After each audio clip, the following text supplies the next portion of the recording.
நம்ம எல்லாருக்கும் சிரிச்சு சந்தோஷமா இருக்கிறது ரொம்ப பிடித்த ஒரு விஷயமா இருக்கும். துக்கப்படுறது பிரியமான விஷயம்னு யாருமே சொல்ல முடியாது. துக்கத்துல இருக்கிறவங்கள பார்த்தாலே நம்ம எல்லாரும் தூரமா போயிருவோம்.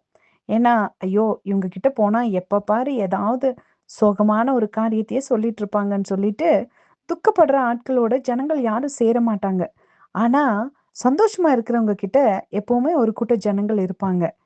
வேதத்துல ஒரு வசனம் இருக்குதுங்க. அதாவது, "நகைப்பை காட்டிலும் துக்கிப்பு நலம்" அப்படின்னு எழுதப்பட்டிருக்குது. இதுக்கு என்னங்க அர்த்தம்? நகைப்பை காட்டிலும் துக்கிப்பு நலமா? சிரிக்கிறத பார்க்கிலும் அழறது நல்லதா? இது கேட்கறதுக்கே அ வினோதமா இருக்குதே அப்படின்னு சொல்லி நம்ம நினைக்கலாம். ஆனா, வேதத்துல இதற்கான அழகான ஒரு சம்பவத்தோடு ஆண்டவர் நமக்கு விளக்கத்த குடுத்திருக்கிறாரு. அது யார் பத்தி அப்படின்னா, அது யோபு பக்தன் பத்தி தான் வேதத்துல எழுதப்பட்டிருக்குது. அதாவது யோபு பக்தன் ஒரு இடத்துல சொல்றாரு, "நான் என் காதினால் உம்மை குறித்து கேள்விப்பட்டேன். இப்பொழுதோ என் கண்கள் உம்மை காண்கிறது" அப்படின்னு சொல்றாரு. இந்த வார்த்தைய அவர் எப்போ சொல்றாரு பார்த்தீங்கன்னா, அதாவது அவருக்கு துக்கமான ஒரு சூழ்நிலை.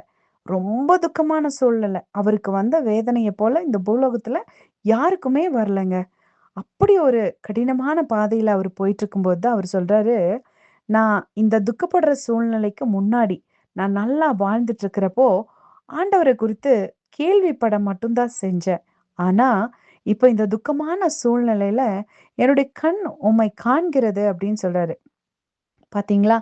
அவர் நல்லா இருக்கும்போது, ஆண்டவர் இப்படிப்பட்டவர், அப்படிப்பட்டவர்ன்னு சொல்லி, அவர குறித்துன காரியங்கள அவரு கேள்விப்பட்டாரு. ஆனா, அவரு எப்போ அவரு கடினமான பாதைக்குள்ள நடக்க ஆரம்பிச்சாரோ, துக்கமான சூழ்நிலையில இருந்தாரோ, அந்த துக்கத்தின் நடுவுல ஆண்டவர் அவரோடு கூட இருந்து, அவர் பக்கத்துல அவரோடு பேசுறாரு.